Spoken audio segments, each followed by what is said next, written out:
in all things in my life as much as possible. I try not to be willful. I try to more or less move into the space that the world is made for me, in the understanding that the world doesn't necessarily, by any means, have my interest as a subject, as a subjectivity, let's say, like at heart, right? Like, moving in that way can put you in some really fucked up situations, more or less. And you won't even necessarily be able to account for yourself, but that's sort of the point, right? Losing one's place, surrendering the outcome, surrendering the right to say how you are. Like I think these are what I think regarded as like magical practices, and the like, everybody does these things. Everybody has things that they more or less like invest with belief. Some of them are more templated than others, but magic is also the process of identifying that there is a process, like that you can believe whatever you want and that it has material ramifications, like exterior you, that in fact there is no interior or exterior, they're co-continuous. And the reality is that when you start behaving in that way, thinking in that way, things get very weird very quickly. They get something again that they become a way that you surrender the option to take possession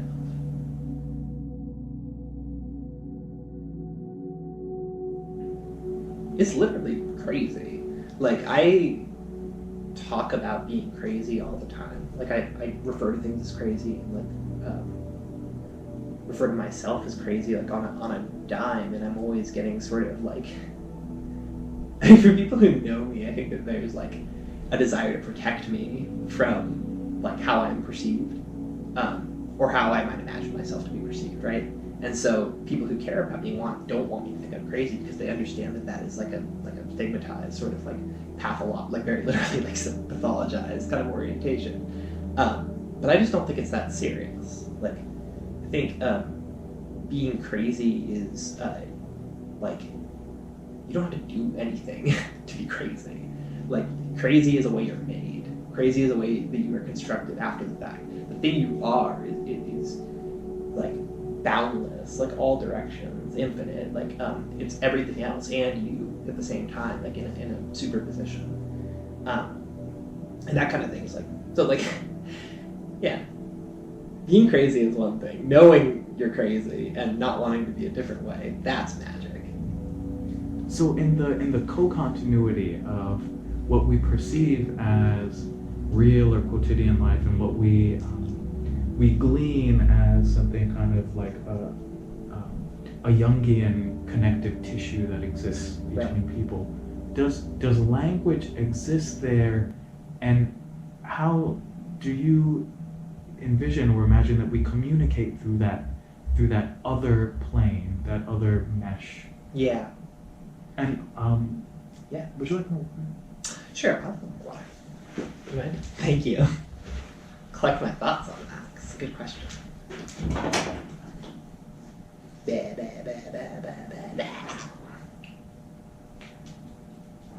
What fountain?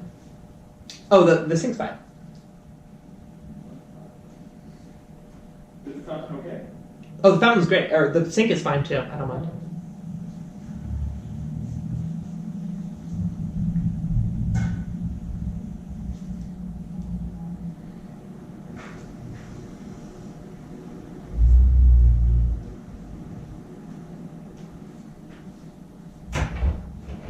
Thank you.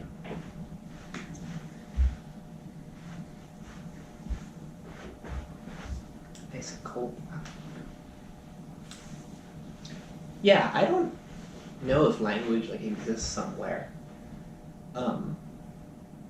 It's sort of like math. Um,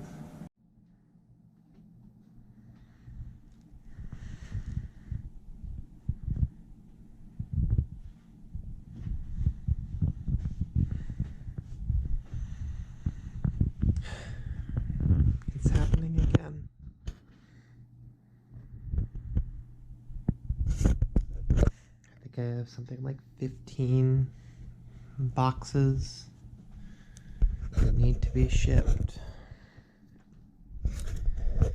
I improvised a way to get my little bonsai and little cactus are in there.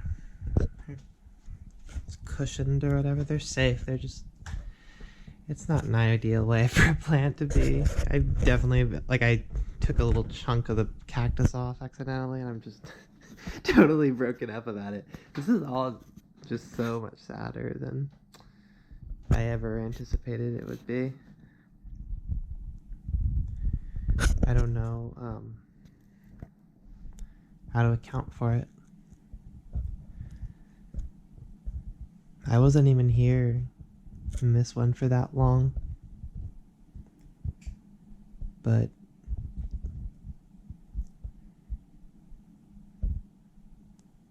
this just took so much to do. More than anybody will ever have any idea about. How much it took to do what happened here. And now it's done. And it's time to go again.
So you mentioned that, and somehow speaking of that, and you can talk about this as much or as little as you want, but you mentioned that you decided to give up the access to Brown for a bit.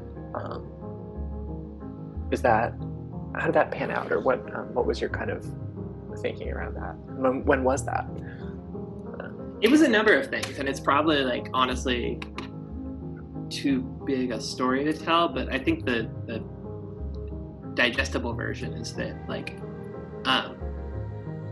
I had this feeling that if I conducted myself in an unrepressed manner, respecting my employer and authority more broadly, for an indefinite period, it would have, if I acted in a way which is precisely the way that people are sort of terrified of allowing themselves to be, for fear of the retaliation that they have come to understand as being inexorably linked to that kind of behavior, that ultimately it may create problems for me and make people not necessarily the happiest with me, but all told it would get us to a point where they were going to turn around and give me everything I wanted, and that's exactly what happened. It just took a few years.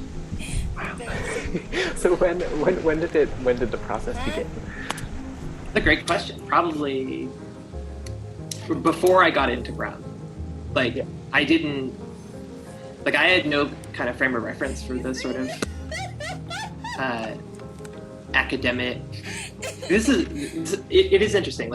I identify Providence so tightly with Brown, and that has everything to do with the nature of my presence there, where I was sort of summoned by this one of the countless sort of attaches of the sort of amorphous capital blob that keeps us all in prison all the time. I was more or less summoned by them to be a very particular kind of professional agent, and I was sort of hyper cognizant of that as being what I was setting myself up for prior to applying to something like Brown. And the reason Brown even kind of got put on my radar had to do with things that sort of drew my attention to like the avant-garde or like the American arts and sciences more broadly, I think. And so like it's been like probably like a 4 or 5, depending on how you count, year-long chess game with them. Like it's not the kind of thing where you necessarily know what every single move is going to be in advance. You're as much as anything like anyone else, sort of like responding and kind of making things up as you go. But I definitely felt ambivalent and not a little fucked over by the nature of how these institutions like function. I felt like the quote unquote opportunity I was being handed seemed to necessitate that I distance myself and that walls be put up between me and people I love. Which is just the nature of ascendancy in America. And the story of my personal bio family and personal history has everything to do with that kind of ascendancy. Like what my life and what my parents' life looks like now compared to when I was born is like meaningfully, drastically different. So like, I think that's ultimately just what it was. Like I became sort of cognizant of what the ascendancy meant, and was then able to kind of like plan my moves in advance. As we get older and older and older.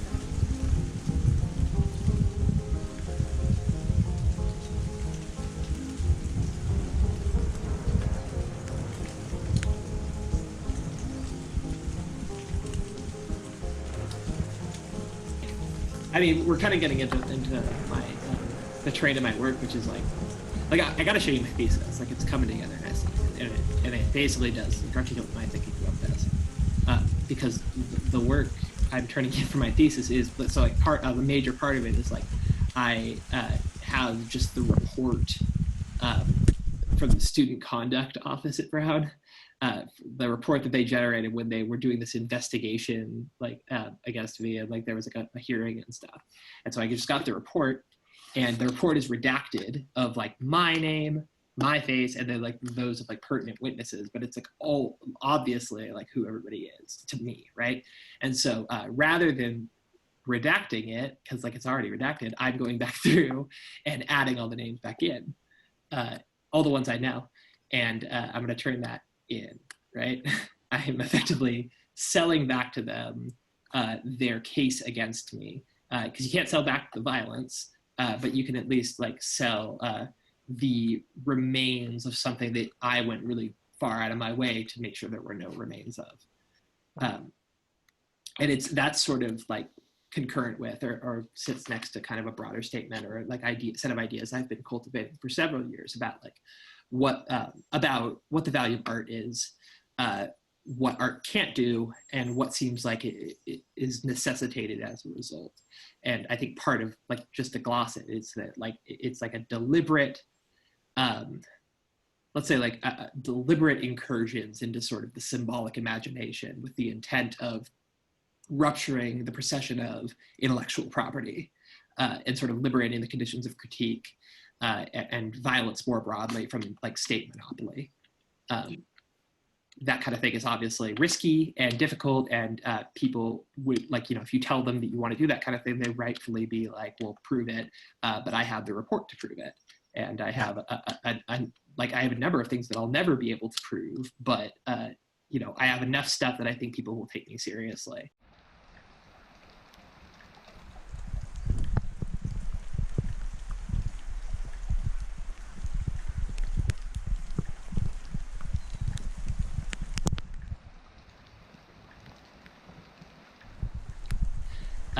So I think that's probably where I'm at with it, right? Like there's no way I can hurt Brown. Like what would that even mean? Like I would never even consider doing something like that, right? Obviously on this microphone. Yeah, impossible. But what I can do is sort of like make it apparent that I'm me and they don't own me. Like that's so important. Like I have sacrificed a lot and gone like way above and beyond, I think, in making it abundantly clear that they can't buy me. And that's like not necessarily a victory. Like what like they're all going to go home to their apartments in the gated communities afterwards. Like I've seen where these people live. Like they're going to be fine. Like it's not going to meaningfully affect them in any way. But in my opinion, there is, and this is something that they are incapable of understanding. I think they being like people who work at Brown or who sort of exist via institutions more broadly. Like I think it's impossible for them to understand like that symbolic stakes have weight, and that these kinds of things, like even if they seem more or less like they don't know how to read it, but there is a way to read it, and the world can read it.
We don't believe in progress or something, but it does feel like it feels like something's shifted. It feels like the gears of history are turning again in some kind of way. Like we don't know what's going to happen now, and it feels this is a drum beat. Yeah, exactly. And I think that is at least partly because of like firing squad signal. Right. Yeah, like we don't know what it is. The truth is but I think it is at least in part necessitated by the kind of like dissociative self-denial that these institutions have had to practice in order to fold in divergent elements. Like they have to honestly convince themselves that no, actually we're the rebels. Like that's insane. Like you are a human resources rep. Yeah, I know. I just at the same time I feel like it's not in every way. Yep. Definitely not in every way.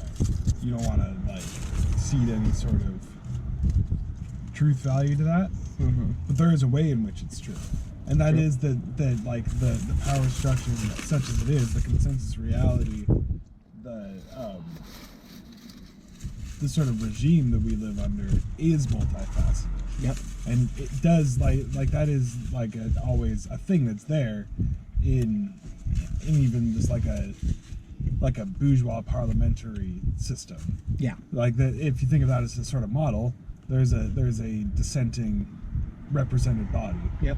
That the general antagonism. Yeah, to various degrees, they get a seat at the table. Yep. To voice their complaints. Right. And so to some degree, they're it's true. There are voices of dissent within that, and then there's also a thing that's outside of it, and some of they it have lives and shit. Yeah, they have lives, and they have perspectives that are fully formed in some ways.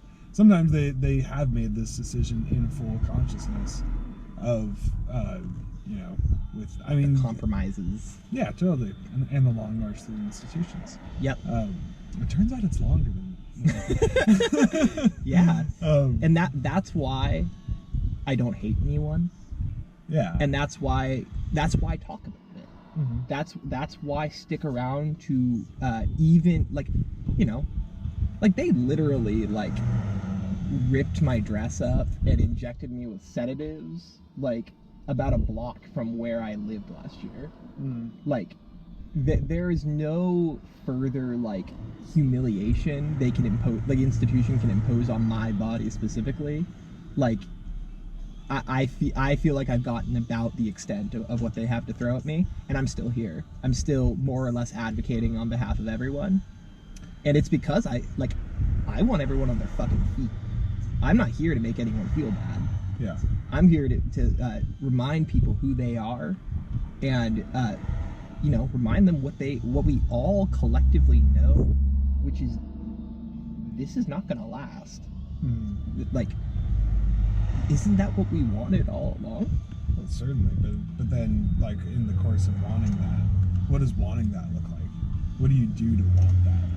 In a lot of cases, you get a job that allows you to kind of keep your head down below the fire and above the water. Totally. And that makes you scared because you have something to lose. Well, yeah, not just scared. Yeah, I mean, it actually turns out that you stopped waiting at a certain point. Yep. Not that that's the only thing that's happened, but that's one sort of sentimentalized way of thinking about. No, I think it's a beautiful one. What people do. It's like it's like Haku in Spirited Away. Which one's Haku? The dragon. He's He's the river. Yeah. He forgot who he was. Yeah, I forgot. Yeah, I just hope you're right. That, like, that, Me too. that's like because I things can get a lot worse. Yo, they assuredly will. Yeah. Like the reality is like you gotta believe. Well, yeah, I do believe. I just know that things can get worse. I'm not saying they will get worse. I'm just saying that, like, they really, like... They sure the hell can. Yeah. But and that's not to say that things are, like, peaches and cream at the moment. Just No. Yeah. But if things get worse, and now we're getting into some sort of pseudo-psychology on my part, but I think if things get worse, what people gotta understand is it's just not their fault. Well, yeah, I mean... There's just nothing that, like when the cops take you down and publicly, sexually molest you in front of your peers and coworkers, like, it's just not your fault. It's not about anything you did. It doesn't matter if you pulled the fire alarm in the library. Yeah. It's something... The reason they are doing it has everything to do with the necessity of maintaining a margin of death and violence, and maintaining the monopoly of the state on violence. And they don't get to do that. I mean, I think that it's unjust. I think it's wrong. I think it's bad, and I think we should, we should I not do think that. it's wrong and bad, too. Yeah. Yeah, other people just, like... It won't look like what the boomers thought. No, probably not. But the dream is sort of beautiful. Like, we, at the point we're all in, like, it's the myth, right? Like, we inherited the myth, so we can either spend our whole lives self-flagellating and critiquing it and trying to make mommy and daddy love us again. Or we can get off the fucking pavement and remember who we are, and that we weren't made to burn.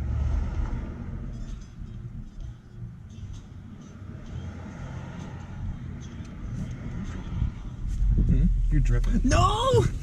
Someone help me. Thank you. I think a lot. Did I drip all over my dress? You tell me. That's so typical. I don't even see any, but I believe you. It's on your fingies. Oh no! I'm a greasy bitch. Watch your fingers. What can I say? What more can I say? Yeah, nobody, like, I really don't want anyone to get, like, hurt. Like, I'm not calling for anybody to, like, antagonize the police or scare Robert Coover or anything in particular. Like, it is a didactic gesture in some respect, just to point out, like, you can do these things. Like, they will try to stop you, but they're going to try to stop you from doing any of the good things that you want to do. Like, we should not have to work. Like, there is no higher end in this life than to sit around doing nothing all the time. I mean, I'm down for it. Yeah, me too. Although tomorrow I may swim Yeah, that's beautiful. That sounds fun.